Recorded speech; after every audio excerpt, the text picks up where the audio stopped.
Hello, नमस्कार, जय हिंद, वंदे मातरम। दोस्तों, अध्ययन गंगा के यूट्यूब मंच पर आप सभी का स्वागत और हार्दिक अभिनंदन। शिक्षक भर्ती में पूर्ण सफलता के लिए अध्ययन गंगा यूट्यूब चैनल को सब्सक्राइब करें, बेल आइकन को प्रेस करें, जिससे कि लेटेस्ट वीडियो का नोटिफिकेशन मिलते रहें। चलिए शुरू करते हैं आज का वीडियो। और 69,000 शिक्षक भर्ती से संबंधित तमाम जानकारी आपको दी जाएगी। 69,000 शिक्षक भर्ती प्राप्तांक पूर्णांक की गलती में संशोधन की मांग। प्राप्तांक पूर्णांक से प्रभावित होगी मेरिट। 69,000 शिक्षक भर्ती में महिला अभ्यर्थी ने अपने मन से तय किए अंक, हाईकोर्ट ने याचिका की खारिज। शिक्षक भर्ती आवेदन की तिथि बढ़ने से कुल कितने होंगे आवेदन? शिक्षा मंत्री का बयान, जब तक सीटें नहीं होगी पूरी तब तक चलती रहेगी काउंसलिंग। तो ये तमाम जानकारी पूरी डिटेल के साथ में देखते हैं। चलिएगा, 69,000 शिक्षक भर्ती में जो प्राप्तांक पूर्णांक की गलती है उसके संशोधन की मांग तेज हो गई है। और जो आवेदन किया गया था सुपर टेट के लिए, जब सुपर टेट के लिए आवेदन किया गया था उस समय जो खामियां हुई थी, अब उन खामियों को दूर करने के लिए, उन कमियों को दूर करने के लिए अभ्यर्थियों की मांग है कि जो उन्होंने प्राप्तांक पूर्णांक में जो मिस्टेक की है उसमें संशोधन का मौका उन्हें मिलना चाहिए। तो देखिएगा, परिषदीय प्राथमिक स्कूलों में 69,000 सहायक अध्यापक भर्ती की लिखित परीक्षा के फॉर्म में शैक्षिक योग्यता, प्राप्तांक पूर्णांक, प्राप्त प्रतिशत, रोल नंबर में गलती करने वाले अभ्यर्थियों ने मंगलवार को शिक्षा निदेशालय स्थित बेसिक शिक्षा परिषद कार्यालय के बाहर प्रदर्शन किया। इन अभ्यर्थियों की मांग है कि मोबाइल नंबर संशोधन की तरह इन त्रुटियों में संशोधन का भी अवसर दिया जाए। प्रदेश में विभिन्न जिलों से जुटे अभ्यर्थियों का कहना है कि दिसंबर 2018 में जब लिखित परीक्षा के ऑनलाइन आवेदन लिए जा रहे थे उस समय वेबसाइट ठीक से काम नहीं कर रही थी। बड़ी संख्या में अभ्यर्थियों ने साइबर कैफ़े वालों की मदद से फॉर्म भरा था। कैफ़े वालों ने गलती की है जिसके चलते उनकी सारी मेहनत पर पानी फिरता नजर आ रहा है। सरकार से मांग है कि उनके मूल प्रमाण पत्रों की जाँच करके शपथ पत्र लेते हुए प्राप्तांक पूर्णांक, प्रतिशत, रोल नंबर और अनुक्रमांक, माता पिता का नाम आदि इन चीज़ों में अगर कोई मिस्टेक है तो उसको संशोधित करने का अवसर दिया जाए। तो ये अभ्यर्थियों का कहना है कि जब सुपर टेट के लिए आवेदन किया गया था उस समय जो उन्होंने अपना जो नाम, रोल नंबर या अंक जो डाले थे उसमें कुछ ना कुछ मिस्टेक है, जिनको लेकर संशोधन होना चाहिए।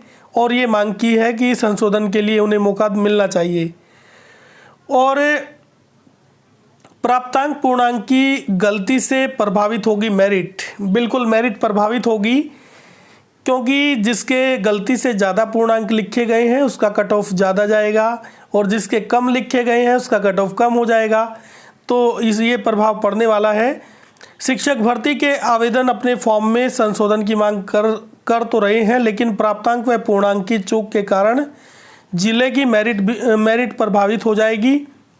दरअसल बेसिक शिक्षा परिषद ने लिखित परीक्षा के फॉर्म में दी गई सूचना के आधार पर ही जिलों का विकल्प भरवाया है। अब यदि किसी का गलती से अधिक अंक चढ़ गया है तो उसका गुणांक अधिक हो जाएगा और मेरिट में ऊपर हो जाएगा। काउंसलिंग के दौरान ऑनलाइन फॉर्म में लिखा नंबर मूल प्रमाण पत्र से नहीं मिला तो चयन होना मुश्किल है। आगे चलते हैं। 69,000 शिक्षक भर्ती में महिला अभ्यर्थी ने अपने मन से तय किए अंक, हाईकोर्ट ने याचिका की खारिज।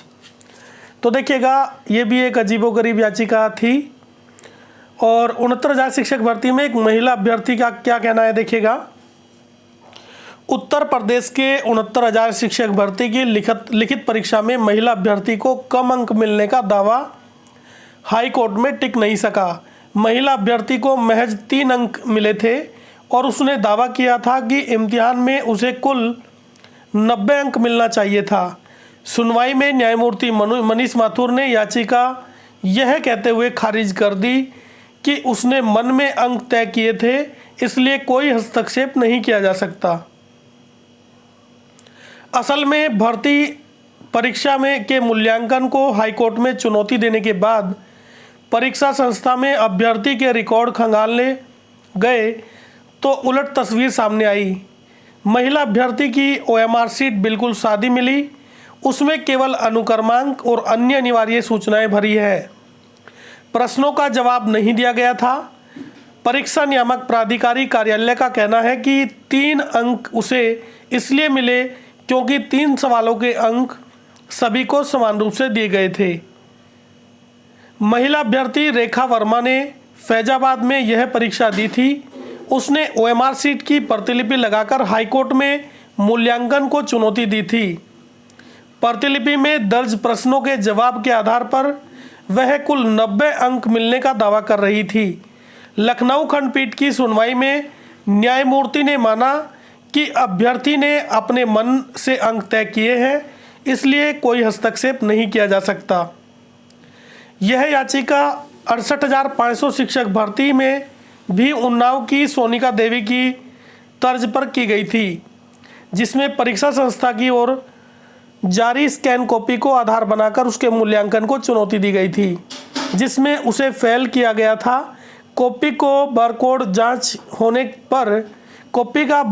जांच होने पर गड़बड़ी मिली थी। हालांकि सोनिका देवी को सहायक अध्यापक पद पर नियुक्ति मिल चुकी है। तो देखिएगा, उसी को आधार बनाकर इन्होंने भी याचिका डाली थी, लेकिन हाईकोर्ट ने इनकी याचिका खारिज कर दी है। इसके बाद देखते हैं शिक्षक भर्ती आवेदन की तिथि बढ़ने से कुल कितने होंगे आवेदन। देखिएगा, 69,000 शिक्षक भर्ती के आवेदन की आखिरी तारीख 28 मई कर दी गई है। 2 दिन बढ़ाया गया है। अभी तक आवेदन की अंतिम तिथि 26 मई थी। मंगलवार शाम तक 1,35,000 अभ्यर्थी आवेदन कर चुके हैं। शिक्षक भर्ती की लिखित परीक्षा 1,40,000 अभ्यर्थी पास हुए थे। दरअसल राज्य सरकार ने मोबाइल नंबर के संशोधन के लिए प्रक्रिया 25 मई को खोली है। इसके चलते कई अभ्यर्थी आवेदन नहीं कर पाए क्योंकि उनके मोबाइल नंबर बदल गए थे। इस मोबाइल नंबर पर आने वाले OTP के जरिए आवेदन पूरा किया जाना है। आखिरी 24 घंटों में वेबसाइट पर बोझ होने के चलते सभी अभ्यर्थी 26 मई तक आवेदन नहीं कर पाए, लिहाजा 2 दिन का समय बढ़ाया गया है। यह भर्ती दिसंबर 2018 में शुरू हुई थी। तब से अब तक कई अभ्यर्थियों ने अपने नंबर बदल दिए हैं या पुराने नंबर निष्क्रिय हो चुके हैं, लेकिन विभाग ने अंतिम समय में नंबर बदलने का विकल्प दिया क्योंकि IT विशेषज्ञों ने चेताया था कि इसके सारे फर्जीवाड़ा हो सकता है। लिहाजा विभाग ने अधिसंख्यक अभ्यर्थियों को फॉर्म भरने का समय दिया और अंतिम समय में नंबर बदलने का विकल्प दिया। इस भर्ती में वही नंबर व ब्यौरे सही माने जाएंगे जिसे लिखित परीक्षा के समय में भरा गया था। तो देखिएगा, ये पूरी जानकारी थी। 2 दिन बढ़ाए गए हैं और अब आवेदन कितने हो सकते हैं। तो देखिएगा, जिस स्पीड से आवेदन हो रहे हैं उससे अनुमान ये लगाया जा रहा है कि लगभग 1,41,000 से 42,000 तक आवेदन हो सकते हैं। ज़्यादा भी हो सकते हैं, कम भी हो सकते हैं, लेकिन अनुमानित यही है कि 1,41,000 से 42,000 के बीच में आवेदन होंगे। और इसके बाद देखिएगा, अंतिम खबर को देखते हैं। शिक्षा मंत्री का बयान, जब तक सीटें नहीं होगी पूरी तब तक चलती रहेगी काउंसलिंग। और शिक्षा मंत्री ने कहा है कि जब तक 69,000 शिक्षक भर्ती की पूरी सीटें कंप्लीट नहीं हो जाती, चाहे कितने भी चरण की काउंसलिंग करानी हो, तब तक काउंसलिंग चलती रहेगी और 69,000 सीटें फुल की जाएगी, पूरी सीटें भरी जाएंगी, चाहे कितने भी चरण की काउंसलिंग करनी पड़े। तो ऐसा कहना है शिक्षा मंत्री का। तो ये आज की अपडेट थी। ये वीडियो आपको कैसा लगा? अगर अच्छा लगा तो लाइक ज़रूर करिएगा और अध्ययन गंगा यूट्यूब चैनल को सब्सक्राइब करें, बेल आइकन को प्रेस करें, जिससे कि लेटेस्ट वीडियो के नोटिफिकेशन मिलते रहें।